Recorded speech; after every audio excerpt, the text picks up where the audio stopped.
Hey everybody, have you heard about the bestest game ever made, Baldur's Gate 3? I haven't. And so I watched this cool video from this YouTuber named Noodle. It was pretty funny, informative, and had absolutely no mistakes. Oh god, what happened? On December 25th, Christmas Day, a YouTuber named ArchwizardCj made a video dismantling Noodle's take on the controversy surrounding Baldur's Gate 3. He disagreed with the majority of Noodle's arguments, covered the controversy himself, and broke down Noodle's editing of the story and events. The video itself, however, was, to put it bluntly, bad. Very, very bad. A ton of his arguments were made in bad faith, extremely disingenuous, and outright wrong. He insults Noodle whenever he can, harassed him on Twitter for a while, and whenever anyone brings this up to him, he disregards all of it. I'm going to take out as much of the BS spelled out Noodle, give my own thoughts on this situation, and ultimately defend Noodle's honor as the funny cardboard man thing. Now, if you couldn't tell, I really don't like this video, and I have a clear bias in Noodle's favor, but believe me when I say that I've listened to everybody's arguments, and everything I say is done in good faith. Now, explaining everything wrong with CJ's video is a bit difficult, because Noodle's video was a response itself, so before I can even touch his video, I have to go all the way back to July 8th, 2023. Nelson, an indie dev, made a viral Twitter thread going over a certain criticism made on behalf of Baldur's Gate 3, one of the best games ever made, supposedly. Don't know. Never played it. In it, he explained why Baldur's Gate 3 is amazing and made a series of videos discussing the inner workings of the gaming industry. Nelson received a ton of backlash from this thread, and on August 10th, someone named Destin Legere from IGN made a response to Nelson and sparked more outrage at him. Then, on September 24th, Noodle came along and defended Nelson, but also added a few new things to the discussion. Then CJ made his video called Nelson and Noodle Liars and brought the conversation all the way back to square one. And then we have me, here to save the day. That's the basic timeline and full of the discourse. I haven't properly disclosed what anyone has said yet because a lot of people have said a lot of different things. But what it boils down to is someone made a thing, the internet didn't like it, Noodle defended it, and CJ didn't like that. So with the groundwork laid out, I think it's finally time to dig into CJ's video and see how he represents the controversy. He starts off by paraphrasing Nelson's tweets, which is obvious and what I'm going to do right now. Nelson made this thread because he saw someone saying, Baldur's Gate 3 raised the standard for RPGs. Nelson listed off some of the advantages that Larian, the studio behind BG3, had going for them, then argued that not every studio has these advantages and called it an anomaly. CJ acknowledges all of that, using a very rude impersonation of Nelson. But this is how he responded to it. Nobody said that Baldur's Gate 3 raises the standard for all RPGs moving forward. He completely made that up. Okay, so this is already off to a strange start. He basically disregards everything he said and called his first tweet a lie. And in reality, people like Destin were actually arguing that Baldur's Gate 3 raises the standard of quality. So there is a lot to unpack here, and we'll get to it eventually. Be patient. But the first thing I need to mention is that not only does CJ misrepresent Nelson's arguments, he also misrepresents Destin too. He paints Destin as if he was correcting Nelson and that he was the one doing the straw man, but what actually happened is that Destin was responding to Nelson, and the difference is pretty important. While there are two sentences where you could debate that claim, Destin is mostly speaking for himself here. CJ is trying to make Nelson look like a liar, saying that there was another group of people making his arguments, and in fact, he's the one interpreting his arguments wrong. Nelson took a conversation we as gamers were trying to have with publishers and made it about himself. Now, I think this would make Nelson look a little bit bad here. However, what CJ fails to do is substantiate his claim. In order to prove that Nelson was making a straw man, he would have to show someone making that argument before Nelson made his Twitter thread. CJ is the one with burden of proof here, not Nelson. While it's not absolutely impossible for that to happen, it's just as likely that comments like the one Nelson saw are also real. The next point, which is a bit of a nitpick, is how he describes their qualifications. And I got 10 years in the industry. Don't play me for no dummy. I'm a vet, you're a rookie. So Destin has worked at IGN for 10 years according to his IGN page. On LinkedIn, it says that he was an editorial producer and a video editor for IGN. He's not actually a game developer. Nelson, on the other hand, is a game dev with 5 years under his belt according to his LinkedIn. He also worked as a journalist as well with 7 years experience and even started around the same time as Destin too. So CJ is trying to downplay Nelson's experience in the industry to make Destin a bit more credible, when in reality they started at the same time, with Nelson having more direct experience with the thing he's talking about. He then states Destin's arguments against Nelson, which is fairly accurate to what he says in his video. The standard of quality I'm referring to is not me. We can still buy games that came out on the PS3 and play them to this day, and they will be complete feature-rich, bug-free, well-crafted experiences worth every dollar on purchase, with none of it sold back to me as DLC.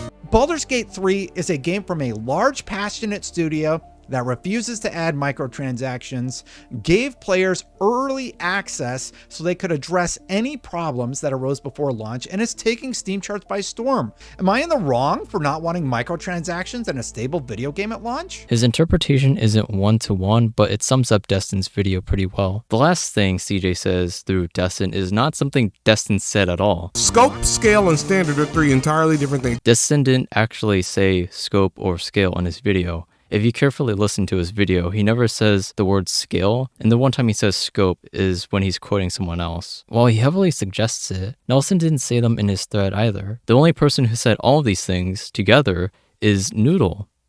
Did you forget the video was about him? What's really disappointing about this section is that Noodle also covers the controversy as well, and he interjects with his own arguments and clarifies Nelson's points. See that mountain?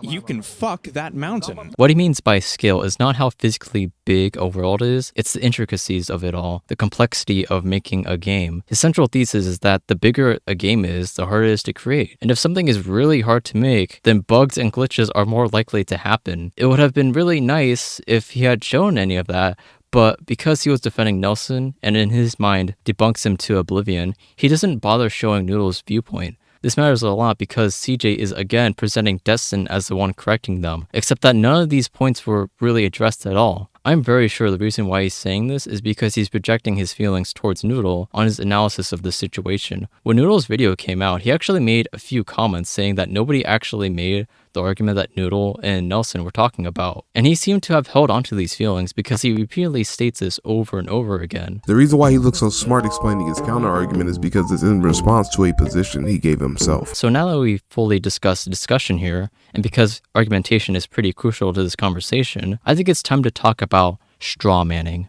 So a straw man, according to Wikipedia, is an informal fallacy refuting an argument different from the one being discussed, while not recognizing or acknowledging the difference. A great example of what a straw man looks like ironically comes from CJ, when he played a clip from Noodle and only responded to the first sentence. This guy's on your side. All developers are. Everyone is.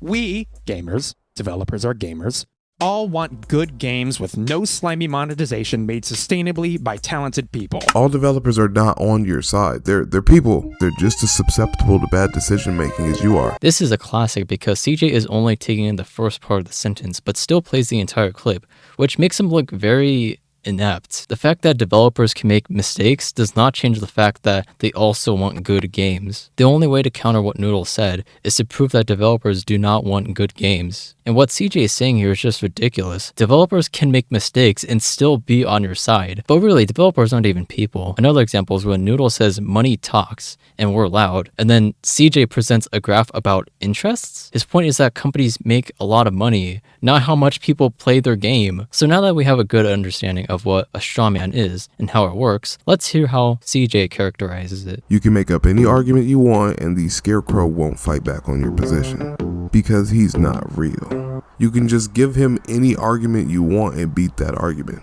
Mr. Nelson is fighting imaginary people in an argument he made up. That's the only reason why he's winning. CJ is partially right with his definition. A strawman is essentially someone arguing something that no one else has said before, and said argument can also happen to be made up. But what CJ's definition is missing here is that they're arguing against something. According to Wikipedia, it's a fallacy of relevance. The arguments that you make have to be irrelevant to the proposition you're arguing against. Someone claimed that Baldur's Gate 3 raises the standards for RPGs, and everything he says refers back to that statement. And like we established earlier, because Destin is responding to Nelson, Destin is the one strawmanning Nelson here. Destin's arguments, microtransactions in a stable game, sound credible because they're all very agreeable things, but they have nothing to do with what Nelson is saying here. He uses this to make you believe that devs are angry at Baldur's Gate 3, which was not the point of Nelson's thread. A game came along that is amazing, is selling well, is being praised by developers and fans alike, and the response is, well, we can't do that. Destin really makes it sound like devs hate Baldur's Gate 3 and are not trying to make good games because look how terrible these games are, look. I think a lot of this comes down to misinterpretation on Destin's part. He sees reasons for why Baldur's Gate 3 is good as an excuse for other games not being well made, except that no, Nelson clarified that you can still have all these things and still make a bad game. He's not saying developers don't want to make good games, nor is he saying players should lower their expectations. What he's saying here is that people should set realistic expectations when designing a new game. He's also not taking account the many disadvantages a game could have. And let me remind you, This is all in response to Nelson's first tweet, and before he can really explain what he means by raised standard. When Noodle rightfully pointed this out, CJ then accused Noodle of taking Destin out of context, saying that Destin was specifically talking about AAA studios. I'll make this as clear as possible to contextualize how fans are feeling. It feels like money has become more important than the core experience for fans. That's why Elden Ring, Baldur's Gate 3, and even The Legend of Zelda Tears of the Kingdom are being widely celebrated. So what is up with the excuses? What's so funny about the added bits is that it doesn't actually help Destin's case here at all. For one, Nelson and Noodle's point about skill still applies to AAA studios, more on that later, but two, the clip that Noodle uses still has Destin referring to AAA games. AAA game developers want you to know that this is rockstar level nonsense for scope, that it's foolhardy to set expectations higher, and Baldur's Gate 3 should not be used as a raised standard to RPGs going forward. Why was the first response to defend the current state of AAA gaming as opposed to saying, hey, maybe we can learn a thing or two from Baldur's Gate 3 and make our game better for our customers? It's amazing, right? CJ thinks he provided more context, but Noodle's video still contains the point he's making. He just didn't let the clip finish. CJ accused Noodle of cutting context by literally cutting out more context than Noodle. How do you manage that? What's even more insane to me is that in the portion that CJ showed, it still doesn't even address what he's talking about. Destin doesn't mention game developers at all in this clip, and the whole thing aged very poorly too. Destin doesn't want DLC, he wants the whole game at launch. Well, Elden Ring just got DLC, some expensive DLC. What makes this even more mind-boggling is that Noodle even clarifies this too. Raised standard is in quotation marks for a reason. He's only referring to scale, not quality, not slimy monetization. Also, what is this note? Destin called Nelson a AAA game developer. No, he's an indie dev. But here's the thing though. CJ is claiming that nobody actually said the thing in Nelson's tweet, and that there was actually a different group of people making Destin's argument before Nelson made his thread. So by technicality, Nelson is the one strawmanning these people, even though he didn't prove that these people exist, or that the person Nelson is responding to also doesn't exist. What are we doing here? So I think there is some legitimacy to what CJ is saying here. While Nelson's tweets are the thing that kicked off this entire controversy, I actually did find some comments under some promotional videos from Larian that did say these things before Nelson. You know, some of them aren't super popular. A lot more people were just gushing over the game, but it is true that there were some people talking about it in the way that CJ was suggesting. However, even if Nelson's supposed tweet was made up, Destin is still strawmanning him because the entire premise of his video is based on the person saying the thing in his tweet. Why shouldn't some AAA developers raise their own standards? He's still engaging with Nelson's tweets and countering it with the wrong kind of arguments. And also, none of this suddenly invalidates any of what Nelson actually said. In a vacuum, Nelson is making a good point, but because it supposedly came out of nowhere, CJ doesn't want to acknowledge that. A huge portion of this video is CJ saying, no, Nelson made this up. We were actually talking about this. So, fun fact, really sad fact.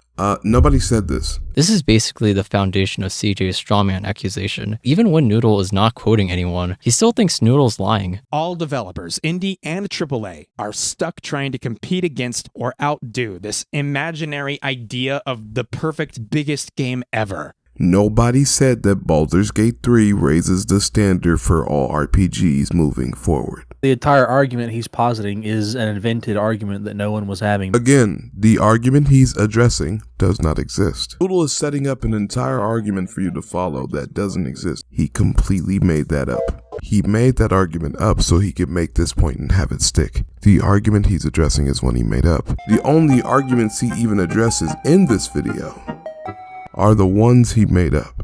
Now, it will look really freaking bad for CJ if someone actually did make the comment he was talking about, if Nelson was actually responding to someone who made that claim. If I happened to stumble on one of the promotional videos with the comment saying, I could already tell that this game will set a completely new standard for RPGs an entire month before Nelson's infamous Twitter thread. So yeah, CJ's wrong. Someone did say this in exactly the way Nelson described. You have to engage with it now. I basically just destroyed CJ's video for you. His argument was so weak that if you simply showed him a single YouTube comment, it would basically dismantle 50% of everything he said. The basis of Noodle's supposed misinformation relied solely on this one comment not existing. This was such an obvious lie that I found 2 more coming from a single video and another one on a completely separate channel. And even if Nelson completely made this person up, Noodle didn't need to prove that, because that's not what his video was about. I want to focus solely on what he said, what he didn't say, and hopefully find some common ground. But here's the thing, not only does he accuse Nelson of strawmanning, he also thinks Nelson's point that Baldur's Gate 3 is an anomaly and shouldn't be used as a raised standard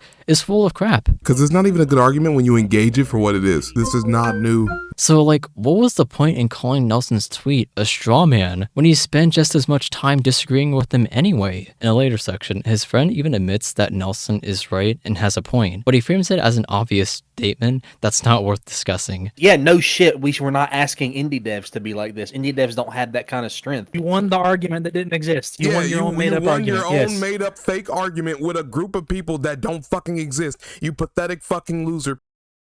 And recently, in his own comment section, he doesn't call Nelson's tweet a straw man, but a hyperbole. So wait a second, he acknowledges that the comment Nelson is responding to exists, but still calls Nelson a liar throughout his video anyway. Once you see how many times CJ shifts the goalposts here, it really feels like he doesn't want to present Nelson as being right in any way. Like, I can just as easily say that wanting games to be good and stable on launch is also an obvious statement.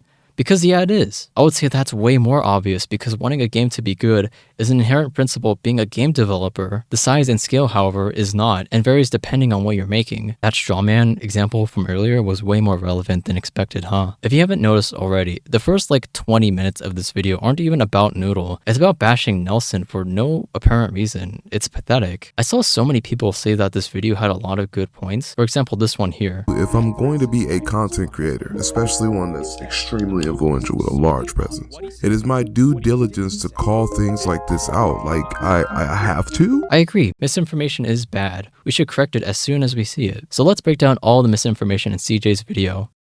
So right after CJ explains his situation, and before he touches Noodle's video, he spits out a ton of facts that aren't true, and a lie by omission. The first one is made by Dustin though. Blizzard has 8,000 employees, and Larian has 400. That means they do have the resources to make a good game. So the employees thing isn't entirely true. For starters, the point Nelson was making is that they have a specialized team who knows what they're doing. Secondly, not all 8,000 employees are game developers. They also have marketers and customer support, so the number is a bit inflated. According to this one site, less than half of them are actually programmers, which is pretty interesting. I believe this is The Office based in California. Thirdly, Blizzard doesn't have all 8,000 employees working on a game. They probably split the team up to work on multiple projects. Like Hearthstone is a game that gets constant updates. And how else do you think they made Overwatch 2 and Diablo 4 within the same year? Lastly, other studios having bigger teams than Larian doesn't disprove that Baldur's Gate didn't have any advantages. It just means that everyone you just listed off had them as well. So this entire rant means absolutely nothing. The next thing is really important. He said that studios with big budgets all operate the same. He's trying to sensationalize what is literally the industry standard for any veteran studio with a big budget. They all operate like this. Okay, so Larian is an indie studio and they operate very differently. For starters, AAA studios have to abide by their shareholders. They create the release dates and essentially own the IP of the games they publish, which means that developers have less control over the games they create. They're also the reason why there have been massive layoffs the past couple of years, so that's fun, I guess.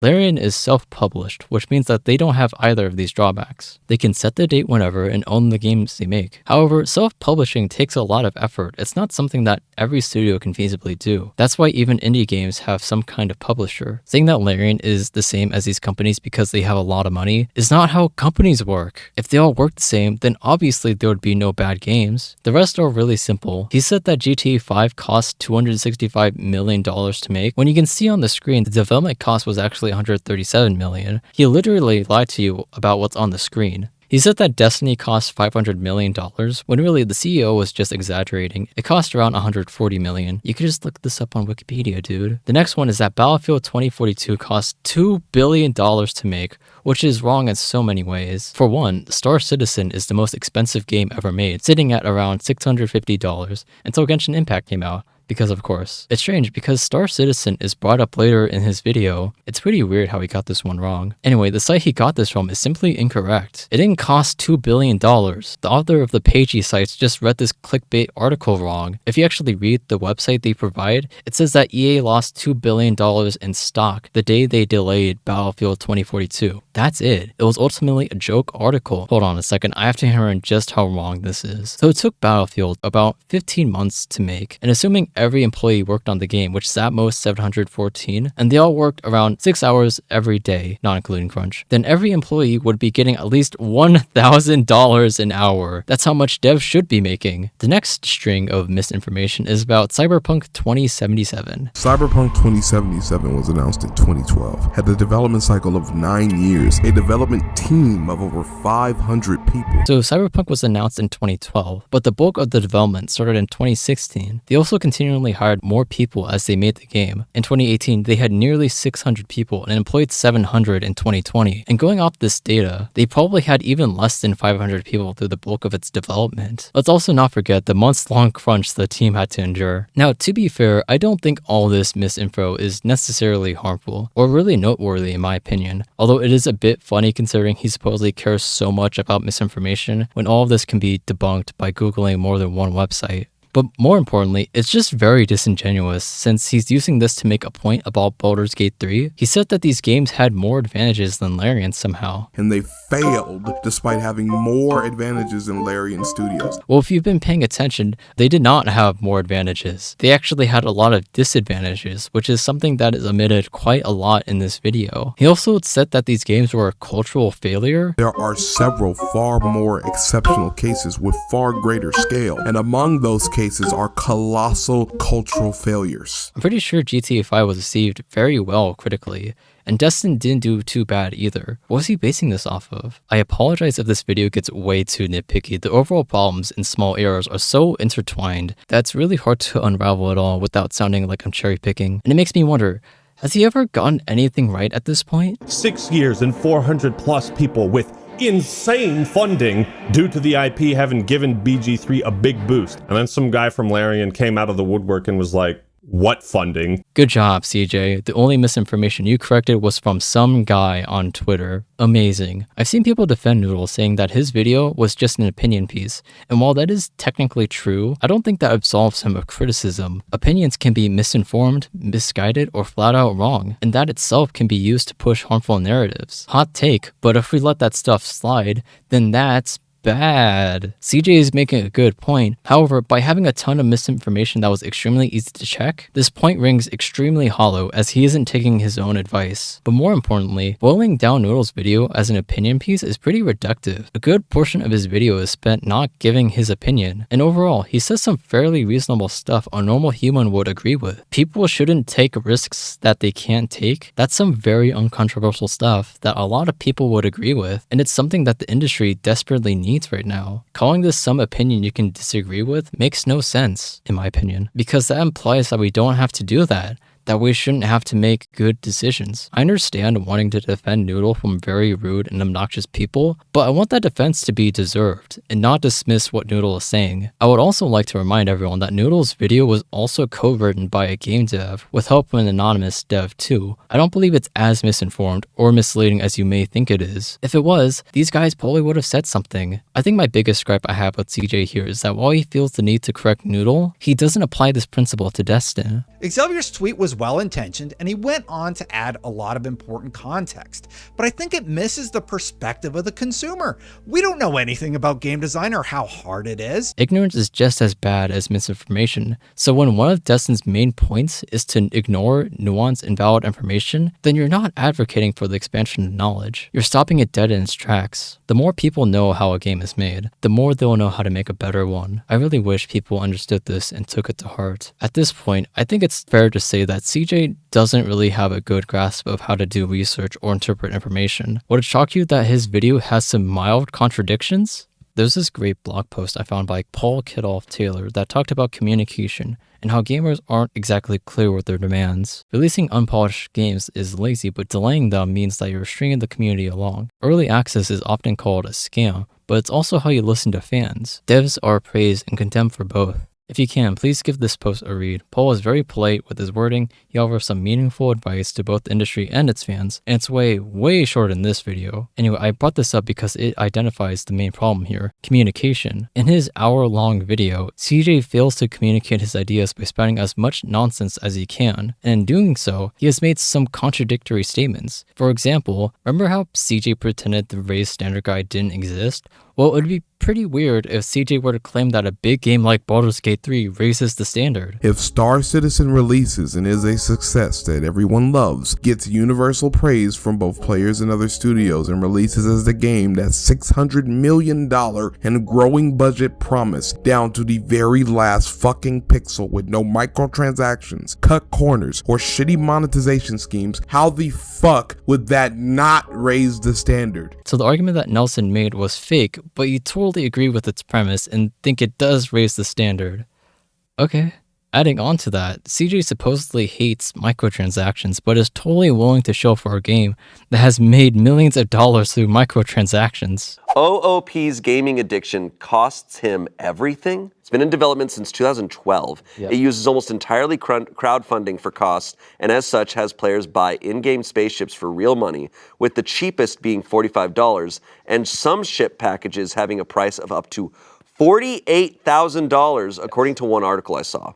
Many people consider this game to be a scam based on the amount of time it's been in development, missed development milestones, delays, and the exorbitant prices of some of its content. OP says, I've spent at least $15,000 on spaceships now. The word "if" is doing so much heavy lifting. What's really funny about this is that CJ accused Nelson of defending the bad practices of the industry. If all he's doing, whether he realizes it or not, in making this statement, is defending the status quo against valid criticism, that means he's defending the bad practices we currently see in the industry. Okay, to be clear, Nelson made his tweets in response to a specific criticism levied at BG3, which didn't specify anything about AAA studios. He can't be endorsing the terrible practices of the AAA industry because he literally never brought them up. I find this clip funny because he used Star Citizen as an example. You know, the game that robbed a guy of $15,000? And not just that, he actually defended this too, saying that they have to make money somehow. This is real, I'm not making this up. Okay, I want to be fair to CJ and show this comment I found from him. He said that he was overall impressed with Star Citizen from what little he saw of it, but realized that it could be a really bad game. I won't egg on him for this anymore, but it still goes to show how poorly researched this point was, and it makes him defending their microtransactions even weirder. And sure, let's assume Nelson is blocking the flow of criticism with this thread. Somehow he is stopping everyone else from saying anything constructive about the gaming industry.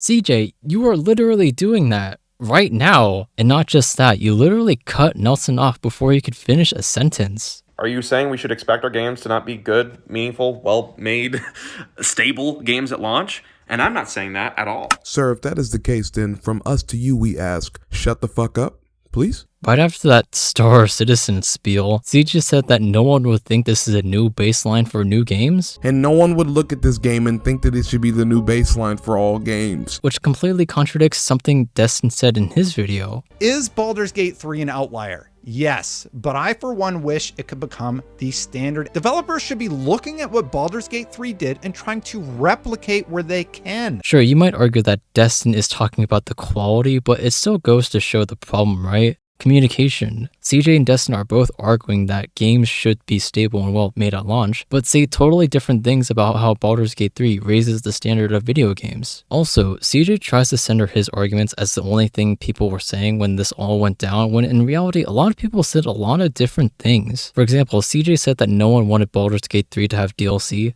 Well, if you go to this YouTube video, there's a comment saying just that, but underneath that one is a comment saying that they would buy it anyway. The duality of these comments. CJ also claimed that he and Destin were only criticizing the AAA industry, but Destin was directing his anger towards AAA devs specifically. Why shouldn't some AAA developers raise their own standards? Overall, this point just doesn't really make any sense. If your argument is that games should be stable and well made at launch, then that absolutely applies to indie studios because, oh my goodness, indie devs can also make rushed and buggy games.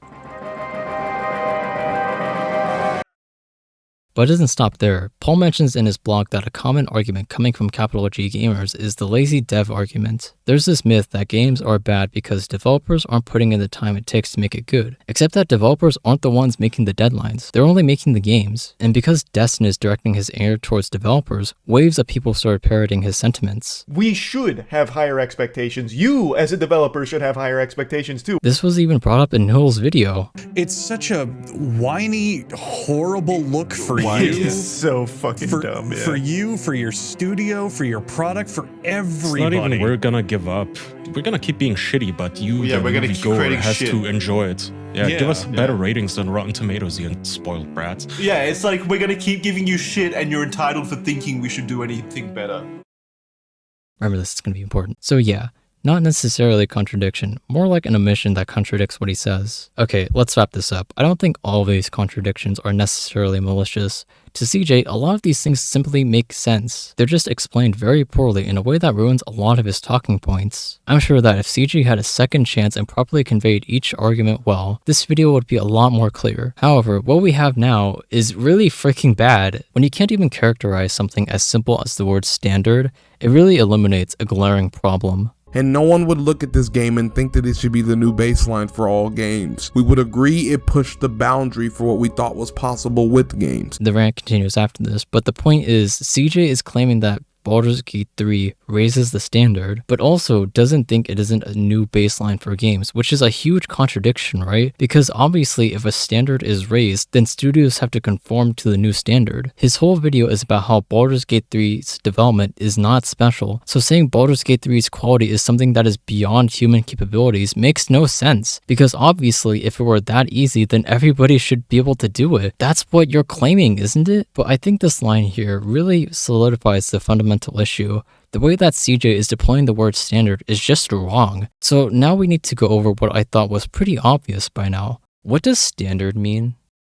So standards aren't necessarily a good or bad thing. They're basically just another way to say the norm, and conforming to a standard isn't necessarily a good or bad thing either. For example, crunch is a very big issue, and yet it's very commonplace in the video game industry. In the context of Baldur's Gate 3, there are two kinds of standards we're talking about, which often get jumbled together. There's the standard, and then there's the standard. It sounds stupid right now, but let me explain. The standard is more along the lines of the bare minimum, fun, done with no microtransactions. That's basically what every developer strives for, and what Noodle was talking about in his video right before he strawmanned him. The other standard refers to a more creative and theoretical aspect, i.e., Baldur's Gate 3. When Destin and CJ talk about how Baldur's Gate 3 will make games better in a very vague way, I believe that this is what they mean. Baldur's Gate 3 is fun, complete with no glitches, but it's also really big, cost millions of dollars, and took 6 years to complete. The problem with this standard is that Destin and CJ aren't just arguing for well-made games, they're also arguing for all this other stuff too, because Baldur's Gate 3 isn't simply just a fun game. That's what Noodle and Nelson were trying to say. Anyway, can I be honest with you guys? This part of the video was easily the hardest to write. I had to rewrite this entire section several times because there were so many ways you can interpret this meaning. Like, I really wanted to talk about Gears of War 5 and how bad that game was despite being functional and good looking, but the problem with that is that the word standard is so malleable that even if I did talk about it, I still wouldn't be able to cover everything I could without giving myself a massive headache. You can say a million things about the games industry, and they would all probably be right, because that's how messed up the situation is. I don't think I'm able to properly convey everything I want to say, so instead, I'm going to tackle the flawed way that Destin and CJ use the word standard. I'm not going to go over too much of what Noodle said, because I think you should just watch his video if you haven't already. If you get the gist of what I'm saying now, then I think you'll get what Noodle was trying to say too. The first thing that often gets said is that Destin and CJ weren't implying that every game needs to be as big as Baldur's Gate 3. They just want their games to be good and complete. But if you actually think about what they were saying, then yes, they were in fact implying that. I'm not sure how you haven't figured it out yet, but one of Baldur's Gate 3's greatest qualities is its scale. The unique NPCs, the thousands of endings, the vast amount of player freedom. You can't extrapolate the word quality out of Baldur's Gate 3 and not expect all of this. This is exactly why Noodle and Nelson reacted this way. Games become way harder to create the bigger they are, so if everyone started making games as big as Baldur's Gate 3, then statistically, you're gonna see a lot of bad games being made. But here's the thing, I understand what Destin and CJ are trying to say. They don't necessarily want every game exactly like Baldur's Gate 3, but if you told me from this day forward, every game that I play will be a 10 out of 10 game, then that would obviously be the coolest thing to ever happen, right? The problem with this though is that we live in the real world. Games don't come from magic. They have to be carefully crafted with passion and hard work, which we often take for granted now. CJ and Destin are proposing cool ideas, but it doesn't mean anything if you provide no way of implementing any of them, which is exactly what Noodle said in his video. If we want more good games, we need to cultivate an environment that encourages more good games to be made, which means enabling studios to learn from their mistakes. Okay, let's humor this a bit more. Technically, CJ and Destin are criticizing the AAA industry. By telling them to make better games, the AAA companies will listen and make the games better somehow. And to be frank, this is such a surface level criticism. Like I said earlier, a developer's job is to make good games. Telling them to do better without understanding what they actually do is the equivalent of a blind person explaining what colors are. How do you make the game better? What is it that needs improvement? What even is a good game? The problem with this is that in order for criticism to be constructive, it has to be specific. If you're telling someone something they already do, then you really aren't saying anything, are you? I do not expect anyone who isn't in the industry to already have the context required to identify the source of problems with the current system. But you need that context to contribute in a meaningful way. I'm sorry, you just do. Okay, well maybe Nelson's tiny pushback was a bit misguided. Maybe telling everyone to shut up by explaining how the games industry works came off a bit condescending. Game development is hard. You don't get it. Be quiet. Except that Nelson wasn't telling you to shut up at all. He was telling you the information required to make a meaningful impact. All of the scary, unsustainable things I'm talking about can change. We're at the tipping point, in fact, for being able to basically determine what the next 10 or 20 years of video games look like. So, if we change the way we talk about, buy and play video games, creating the systems that cultivate the video games and the healthy work environments that we want to see, that enable creators to give us the best version of games and not just the ones that some guy somewhere with a spreadsheet decided would be the most profitable. In order for people to actually affect the way video games are created, it involves knowing this information and changing our daily lives to reflect that decision, which is the complete opposite of telling you to shut up. Okay, well, learning things is hard, and as a consumer, it shouldn't be my job to know how everything works. And you know, this is a fairly relatable and true response, but this kind of thinking only does more harm than good. Ori and the Blind Forest is a Metroidvania that received many awards for its game design. However, Moon Studio, the developers of the game, was accused of terrible working conditions. Even though they make good games, that doesn't mean it's good to buy their products, because in doing so, you're funding the conditions that are actively making games worse. Another thing that often gets brought up is if you have the resources, then you should make the best game that you can. In the case of the AAA industry, where they have literal billions of dollars in the back pocket, they technically can face any risk you throw at them. So shouldn't they start pouring more money into their video games? And to be honest, I think that's a fairly reasonable thing to ask. However, I'm not completely convinced that the answer to that should always be yes. First off, the premise of this idea is sort of a false dichotomy, right? When someone says you should always strive for the best, what they really want you to say is, yeah, because who doesn't want anything but the best? However, there are times when I don't want the best. You may have noticed this, but AAA games as of late have been going for hyper-realism, which technically speaking is groundbreaking. Look at the pores of their skin, they look amazing. AAA studios have the ability of creating cutting-edge graphics no one has ever seen before, except nobody actually wants this. Look at how many likes this tweet has. They prefer it if they went with a more cartoony style like Zelda or Mario or literally anything else. AAA studios are making revolutionary innovations, but not in a way that nobody actually wants. Also, I don't even agree with the sentiment that's being proposed. What people are often forgetting is the physical toll in creating art. Games these days are requiring literal years with hundreds of developers to be made. Personally speaking, if someone told me it would take 6 to 10 years to create the game of my dreams, no matter the quality, that's a lot to take in. If I knew that I was going to ruin my entire social life and never feel happy ever again just to make this game, I would obviously say no. And because of the longer dev cycles, this is way more likely to happen. Another thing CJ said is that this conversation was never about indie studios. He was only applying the standard towards AAA companies. This conversation was never about indie developers. It was only ever about the AAA gaming industry. Okay, let me be extremely blunt here and say this is an outright stupid thing to say. Because if a game had such an impact on the AAA scale, then obviously that would trickle down towards the indie side too. I'm not entirely sure how CG hasn't figured this out yet, but indies are also competing against AAA games. Their sales would also affect the sales of other indie games. One studio even had to change the release date of one of their games because it released so close to Baldur's Gate 3. And logically speaking, if AAA games are supposedly the best genre, what's the point in playing indie games? If bigger games truly are better, like CJ suggested, then the premise of it not affecting indie games doesn't make any sense because they would also have to upscale their games in order to stay in business. And what's really silly about this is that people were applying the standard to Nelson in response to his tweets. And Nelson even replied to this comment in his freaking videos. And as a result, a lot of people have been coming into my mentions and saying, this guy sounds scared. This guy sounds like he isn't ready to reach the raised bar that we're getting because of the mega games that exist right now. And I'm not scared. I'm very good at my job. Saying that Noah was saying this to indie developers is just flat out wrong. Okay, well, even though people were applying the standard towards indies, that doesn't mean it's actually happening, right? People are smart enough to not make Baldur's Gate 3 without the same advantages that they had, right? Well, no, that's also incorrect. The Wizards of the Coast, the owners of Dungeons & Dragons, have stated that they're trying to recreate the quality of Baldur's Gate 3, and the studio developing it only has 60 people, and they've only made 2 games so far. But at the very least, we can all agree that Baldur's Gate 3 is still a good and complete game. Well, not exactly. The third act of the game contained a ton of glitches at launch. I believe they patched all these bugs out by now, but the idea that Baldur's Gate 3 was perfect on release wasn't even true, so everyone parading it as the next coming of Christ just seems so performative, you know? If you get past all the lying CG had to do to listen to the conversation he really wanted to have, most of his arguments still don't hold up to any scrutiny. I could be here all day and shoot down some more arguments, but I think it's about time to move on. Mimimi Games is an indie studio that shut down a few weeks after releasing their final game, Shadow Gambit: The Cursed Crew. Noodle uses as an example to make 2 different points, and CJ ignores both of them.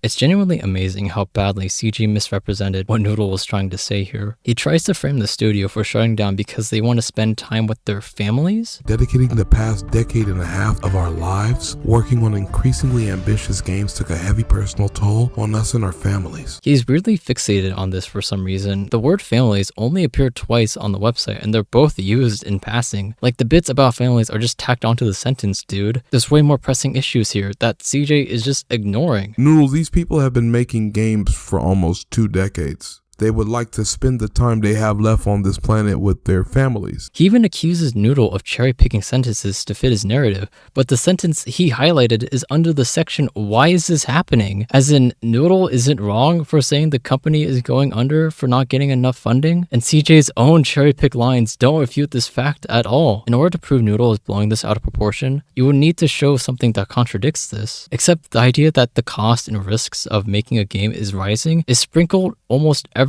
in their entire freaking letter, even in the bits he reads out loud, and the lines containing the word families. Okay, so he clarified his interpretation of the studio closing down in a YouTube comment, and I genuinely appreciate his response. However, he still misinterprets the letter in a very interesting way. He said that balancing things was the main reason, except if you read the letter, what made their expectations harder to balance was because they were rising. Balance wasn't even used in the same line as management and energy. Also, the paragraph after the one he just read contains the word scale, which completely fits what Noodle was trying to say. In order for CJ's claim to be true, you would have to literally ignore everything Noodle said, ignore everything else in the letter, and misinterpret 90% of the quotes he's reading from. Seriously, just read the letter properly. You, the skills is related to their games. Me, the scale in question is related to business. CJ, the games are the business. How are you not getting it? He also thinks the studio was tired of their own volition when that is simply not true. He said that the market was getting too competitive for them, which is something that's completely out of their control. If you lost an arm in a car accident, did you really retire from your job of your own free will? I don't think so. I simply don't buy the narrative that they retired just because of their families. Why did they announce it so soon after the game released?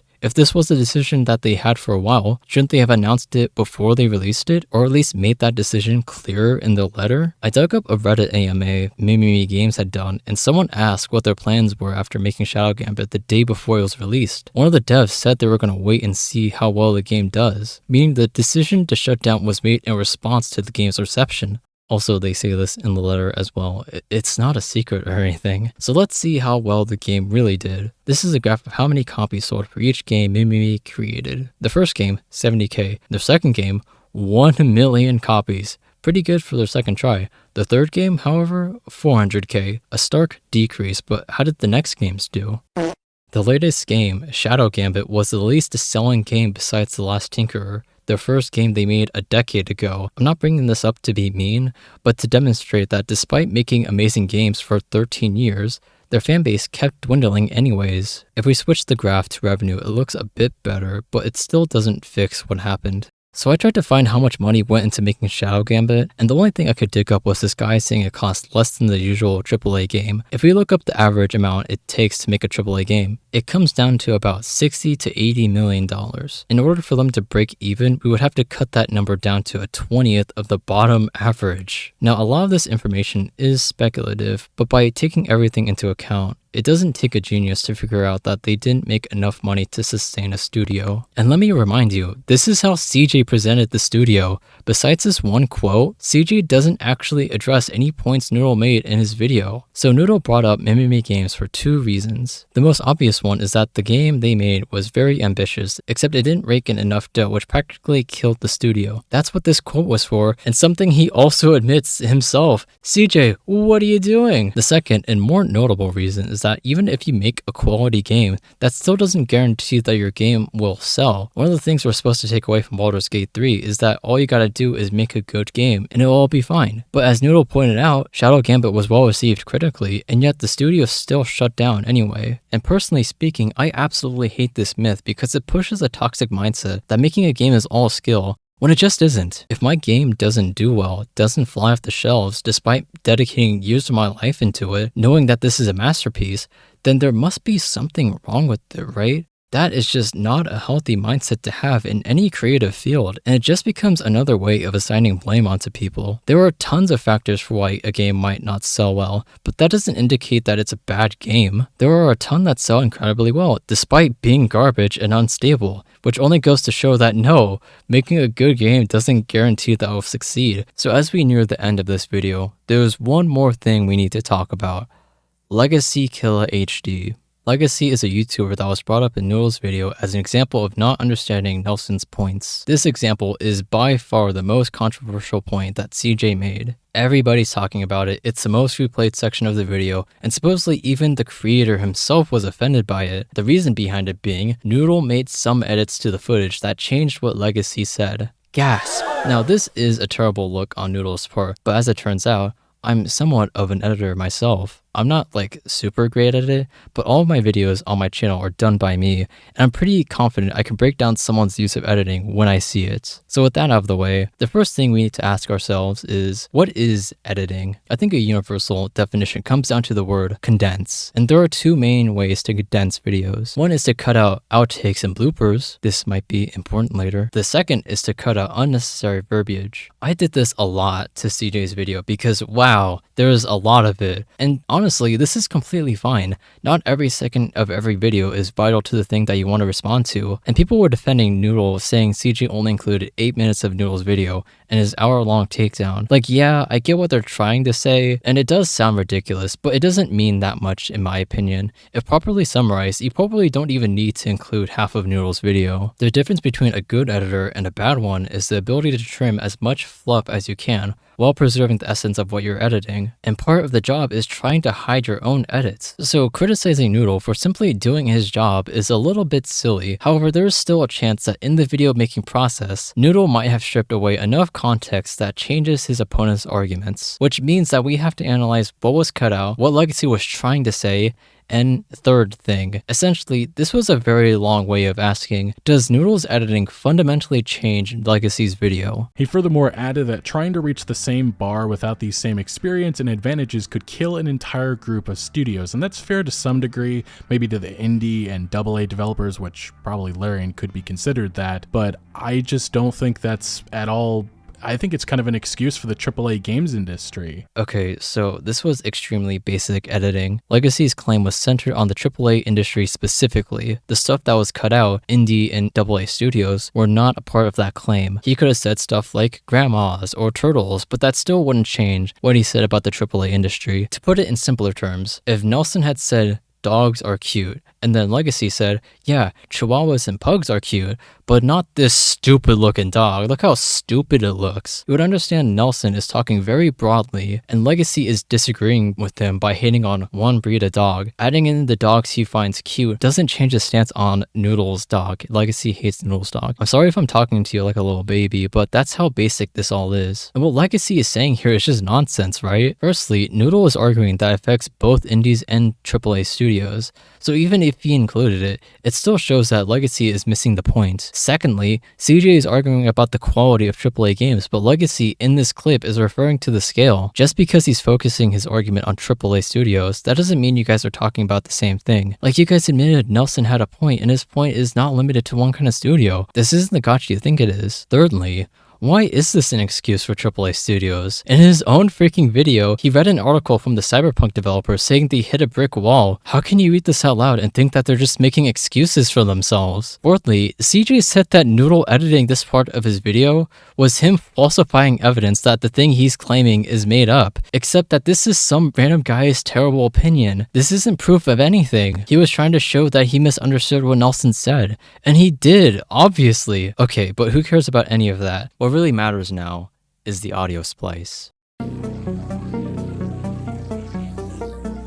During CJ's breakdown of Noodle's editing, he showed objectively that he had spliced Legacy Kill's audio together to create an entirely new sentence. Now, as an editor, this comes off as a major red flag to me. Because of how editing works, there will almost never be a time when you will be able to cut just the audio together and get away with it. It's sort of hard to explain, so let's hear what CJ has to say first. Both videos should be back to the same point, right? But look what happens when I line the audio up! I think it's kind of an excuse for the AAA games industry. People!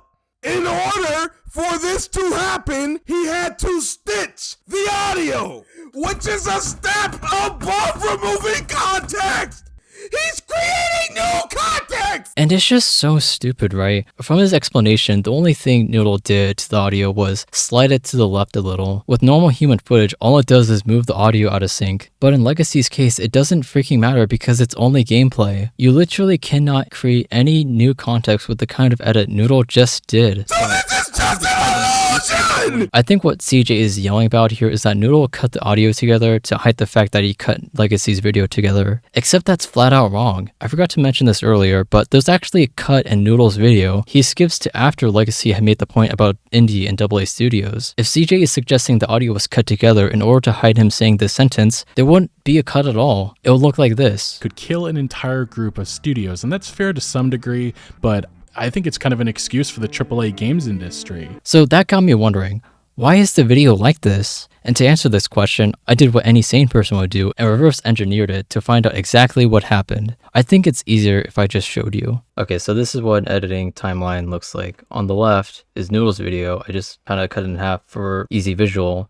and I synced it up, as close as I can. He furthermore added that trying to reach the same bar without the same experience and advantages. Okay, you get the gist. So over here in Noodle's video, there's like a cut, like right here. And in CJ's video, he synced up the audio from over here. I think it's kind of an excuse for the AAA games industry. But there's still like this little thing. And if you actually notice, the footage on the left matches over here, right? And this is the context that CJ is complaining about. So we could just get rid of that here and go like that. So if we go like this, slide this over, and then so if we slide the audio like that, but I think it's kind of an excuse for the AAA games industry. We get Noodle's video, right?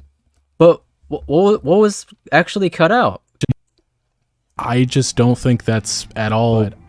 The audio splice was just a blooper for the thing that Noodle cuts to. Like the audio splice was just like a failed reading of the thing that he says anyway. This is embarrassing. Yelling at Noodle for doing his job, for correcting Legacy's own negligence, for something that never actually mattered. The only person who looks bad here is CJ, because if he truly was a good editor, he would have nothing to cry about. Oh my god, it's the end of the video.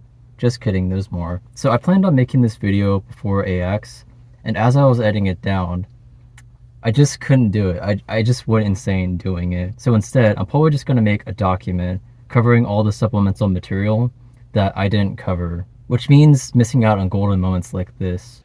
The one thing that money, time, and development staff do guarantee is risk. Very open-ended wording, very ambiguous and indirect. What risk is he talking about? Health risk? Financial risk? What risk? CJ, he literally just said money.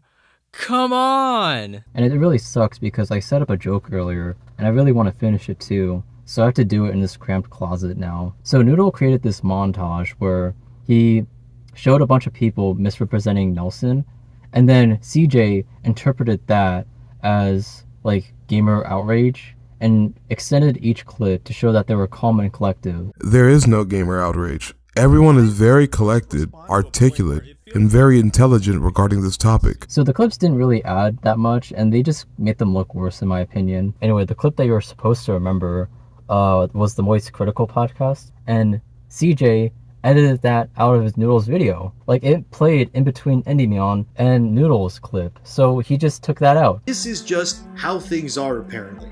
It's such a whiny, horrible look for you. It's so fucking dumb, yeah. For you, for your studio, for your product, for everybody. It's not even we're gonna give up. We're gonna keep being shitty, but you, the moviegoer, has to enjoy it. Yeah, give us better ratings than Rotten Tomatoes, you spoiled brats. Yeah, it's like we're gonna keep giving you shit and you're entitled for thinking we should do anything better. CJ recontextualized Noodle's montage as something else, and then cut out the one clip that completely contradicts that interpretation. Anyway, there are like two more things I want to talk about. The harassment. So CJ basically harassed Noodle for a while and downplayed his attempts at addressing it. If I don't make it above all else important to operate on the basis of good faith and integrity. Serving disinformation to the public because I decided to make a video that only serves myself makes you dumber, makes me a bigger piece of shit, and sets progress back.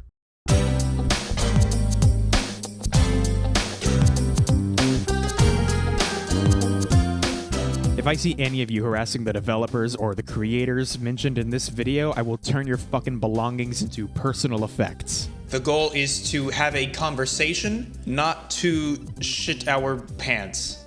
Oh, wrong mic, sorry. I don't want to focus too much on Nelson, the dude behind the original thread. God knows he's had enough death threats and diapers flung his way already.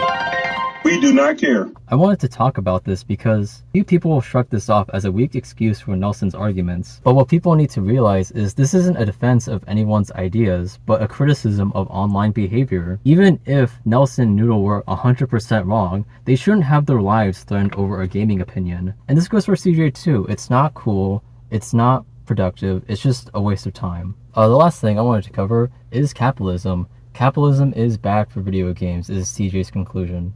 And it's a good thing to say, except that that's also what Noodle said too. Firstly, I don't know if you know this, but corporations don't actually give a shit about you. So it's just kind of disingenuous for CJ to do this. And even though they both agree with each other in the end, I dislike a lot of CJ's analysis. One of the main reasons for why capitalism exists is to breed innovations. Whether you believe this or not, that's not a good thing for art. There shouldn't be a reason for art to exist. It's just how we express ourselves. That's why this whole standard thing is so bad. No, we shouldn't create art just to one-up other people or just to better ourselves. We should make art because we want to. It shouldn't be any more complicated than that. So a system that forces people to innovate in very arbitrary ways is a bad thing for art. Anyway, I could get more nerdy about this, but I just want this video to end, honestly. So 99% of CJ's video was pure BS. It was made for gamers to validate their opinions, and for the people who hate Noodle. I know this drama is decades old at this point, but I'm doing this for myself. It's not for Noodle or anything. So I don't think I can form a conclusion without ripping off what Noodle and Nelson said. Yes, we should learn more about the industry. Yes, we should learn how games are made. And we should build a community where we're all on the same page, where we all want the same thing. Good games made by passionate people. Games don't need to be big to be good, and that's fine. Anyway, that's it. Thank you for watching. I'm gonna take a shower now.